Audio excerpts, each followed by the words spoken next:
Good morning, good evening, good night, wherever you are. Welcome back to Lana's Little Things with me, Dr. Lana, specialist gerontologist, all things ageless, caregiving, and bridging gaps.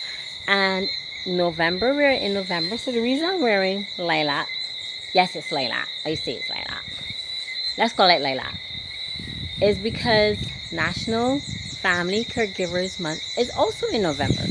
So you got a packed schedule, what with men's health and family caregiving. But you know what? Caregiving is my heart and passion. I know I'm on the other side of caregiving. So same front end and the back end. I can tell you, it is a labor of love. In truth, it is a labor of love. But also, so by all means, wear your lilac ribbon in support of family caregivers because it is so challenging. So first thing in America this year for November for National Caregivers Month, the four cornerstones of how we can all be together and be a support and be more seeing caregiving as what it is, the labor of love that it is, the intense work it requires, but also the joy and despite the challenges, there's joy in it. So the four cornerstones are first, celebration. I'm all about celebration. Celebrate caregivers, family caregivers. You have a heart of gold, heart of steel as well, because the work you do is amazing. Mwah, from my heart to yours, that is fantastic. And it does require a lot of emotional energy, I understand, and physical drainage. And seeing so many caregivers this last couple of weeks, and especially with pandemic, the role of family caregivers has just come to the fore. So that's the second cornerstone for this year. Increasing awareness of the role of the family caregiver. It is wide, it is broad, it is tough. It can be so challenging every single day, 24 hours a day, 7 days a week. If it is not an older person, it may be a spouse or a relative who's been rendered suddenly disabled, physically challenged. Now, how do you become a 24/7 service with one person? No. So that brings us to the third pillar. Caregivers need support and resources.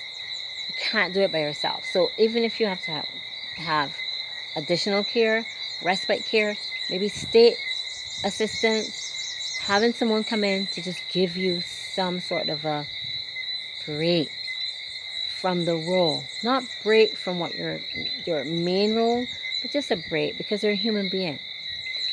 And that brings us to the fourth pillar, which is my passion. And I do have courses for family caregivers, which have been absolutely a joy to see them transform from being just burnout, because that's the thing. The fourth pillar is self-care. Self-care. Your oxygen mask on first before anybody else's. So remember that, please, as we celebrate National Caregivers Month. Wear your lilac. Remember to celebrate caregivers. Give them a call and say, I appreciate what you're doing. You're really valuable. We couldn't do this without you. Let's find resources and education and support for them. Can you suggest any? Leave in the comments below. What would you like to see done for family caregivers? If you are one, what would you like done for you? And third, self-care for sure. Self-care. And also, fourth, we need to understand and appreciate and raise awareness of the role that a caregiver does. They are a nurse, janitor, doctor, sometimes attorney. They are the taskmasters. There are the cooks. There are the cleaners. And there's so much more because it's so much heart. So from my heart to yours, we'll talk some more in this month for caregivers. But from my heart to yours for now, celebrating you. Have a wonderful morning, evening, night. It is raining here again. It is so green and pretty. From my heart to yours, Dr. Lana signing out. see you tomorrow. Take care of yourself. Mwah.